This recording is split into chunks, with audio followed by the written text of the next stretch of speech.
am super excited to be interviewing one of my friends, Samantha Manning.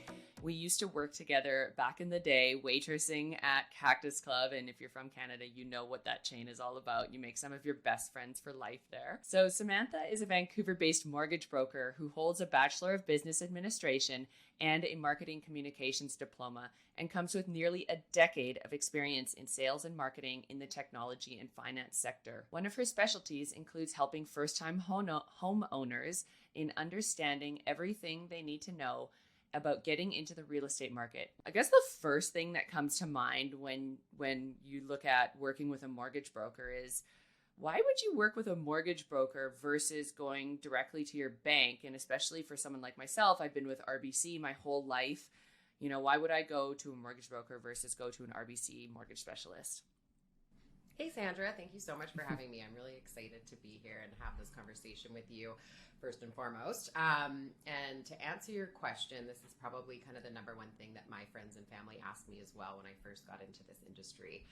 And I think it's just, most people think that they'll walk into their bank, and their bank who they've been banking with potentially their whole life, or where they hold their, investments or debit card, and they just think that makes the most sense.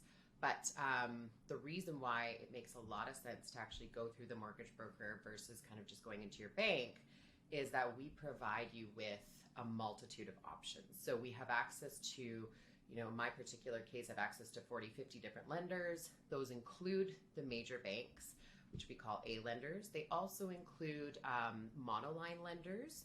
And monoline lenders they're massive, but they focus specifically on mortgages only. So you wouldn't have actually really heard of any of them. You're not going to be able to just walk off the street and walk into one of these places, but they're doing hundreds of billions of mortgages per year. And then in addition to those, we have alternative lending options for people who may not, qualify at the bank level. And then private lending options as well, in addition to credit unions. So we have so many options out there for people. And I think that's the biggest kind of upside to using a mortgage broker, is just having access to all of that. And the nice thing is, you come to me, I'll kind of do, an initial meeting with you and a review, and I can kind of determine what your goals are and figure out a tailored solution that's designed specifically for you, right? If you go into your bank may be a specific lender that deals or prefers certain types of clients, and you may not know that, right? Like going in and let's say you're banking with RBC. So the nice thing is, we have that kind of holistic picture, right? So we understand what all the different lenders are, what their specific preferences are, and based on that, we can kind of recommend the best option and, like I said, the best tailored solution for you. So that's a big one. Another one is buying power. So myself and my company that I work for, we obviously deal with tons of mortgages on a yearly basis. And so that allows us to actually negotiate a great rate for you versus you just walking into your bank as an individual and trying to negotiate that rate. So that's another big factor. Education is another one. So one thing that I really pride myself on as a mortgage broker is being able to kind of really assist and educate you throughout that whole entire buying journey, because that can last several months, even a year, right? From when you're initially kind of thinking about getting into the market until you actually end up buying your home. So that I like to really handhold my clients and educate them along the way, versus, maybe if you go into your bank, they've kind of got their one specific product. That's what they really know. That's their specialty, and they're not going to be able to kind of give you that more holistic picture. And then ongoing support as well. So we actually, if you're my client, I'd love to be your client for life, and I will walk you through that initial purchase. I will help you with refinancing if you need it down the road. You know what I mean? So I'm kind of there to handhold you throughout that whole lifetime. And then the last piece really that maybe people don't know about is that it's completely free to use a mortgage broker. So it's actually no cost to you at all. And like I said, so we take you through that whole pre-approval process, that whole journey.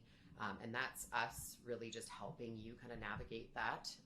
And we don't charge at all for that. So the way that we do get paid ultimately is when the deal is funded. And we get paid through the actual lending institution. So again, no cost to you as an individual. It's kind of a no-brainer, right? Like, why would you go into a bank and just get that one particular product that the bank has to offer, when you could be getting just a much more kind of vast array of options. Yeah, I love that. And I actually didn't know much about mortgage broking until a couple years ago when I started working as a financial planner in Australia, and we started having a referral partner who came into our office and would do free consultations with our clients. And a lot of them had never worked with a mortgage broker before. And as you mentioned, we're doing things like refinancing when the rates were dropping and they were able to get a much better deal, that just by switching lending institutions, they could go from one bank to another, get a much better rate, and save themselves ultimately thousands of dollars over the amortization period. And that was just something that they didn't even know was an option to them because they had always been with the same bank, just with their same mortgage that they originally took out when they were in their mid-20s or something like that. And just how many options are out there. And I know that mortgage brokers can also get better rates than what you can negotiate in the bank yourself. So even if you were to go and knock on, say, 4 doors, mortgage brokers get access to, as you mentioned, all of these other wholesale lenders who can give better rates because of the volume that you're putting through your business. So that's really cool. And I think that that's a great way for people to have exposure to other ways of saving money, because even if it's 0.5% each year, they can put that towards other things. So, okay, awesome. So now we know why we would work with a mortgage broker. Can you give us a little bit of your experience with what it looks like to go through the pre-approval process? And especially for myself, like I've never bought a property before, so I don't have that pre-existing credit with any institutions or history that way. So what does it look like from a step-by-step process of how somebody new to the market would go through that? Yeah, absolutely. So essentially an approval works, a lender will base an approval on kind of 5 main factors. And so the first being credit, your credit history, the second being income, the third being your debts, and then fourth being down payment. And then the fifth and final piece that a lot of times people don't necessarily realize is it's actually based on the property itself. So the pre-approval process, obviously we don't have that property in place necessarily yet.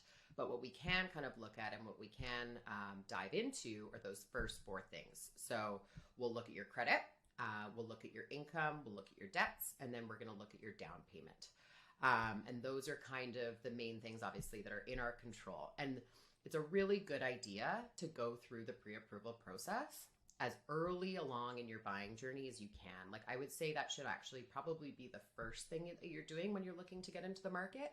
And the reason for that is that allows us to take a whole look at your financial picture. I like to do like a full financial analysis for my clients during the pre-approval process so that we can really kind of mitigate any risk when you are actually ready to place that offer. And as we know, we're in a highly competitive market here in Vancouver. You really want to make sure you can get all of your ducks in a row as early on in that process as possible, right? And there's lots of things that we can kind of do to help along the way. So for instance, I like to pull people's credit when I'm doing a pre-approval so that I can actually take a look and see, okay, is there any red flags here? Is there anything that's going to cause any issues? Is there anything that we can potentially get ahead of to put you in a better position when you are in fact ready to go and put an offer onto a property? So it's so good to kind of get ahead of that as early as possible. I highly recommend it for anybody.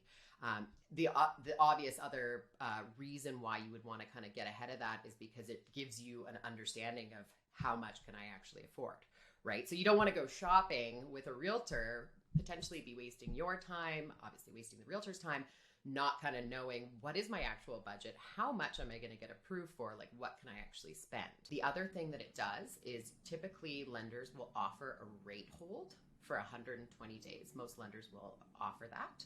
And the nice thing about that is, particularly as we're seeing now in an environment where rates are starting to go up, it protects you. So if you and I, let's say you're like, okay, Sam, I want to start shopping in the new year for my house. I would say, okay, Sandra, let's get started on your pre-approval now. Let's go through that whole process.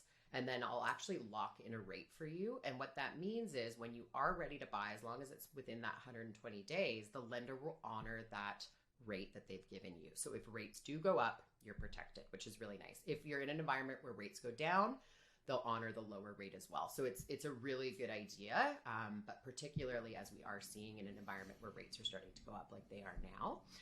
It also gives your realtor confidence when you have that pre-qualification, because they know, okay, this is a serious buyer, right? So the selling realtor knows that this is a serious buyer. Your realtor kind of knows you're a serious buyer. And so that kind of protects you on those sides as well. Mortgages are one of those things that, I just don't understand why they don't teach people in school, even in university, and somebody in finance. Like, I learned something on this episode, and I've been working in finance for 9 years now, so there's so much to be learned about this. It's such an important decision that people make. You're essentially locked into a contract for 25, 30 years if you don't do refinancing, which a lot of people do. But it's one of the most important and one of the largest investments that most people will make in their life.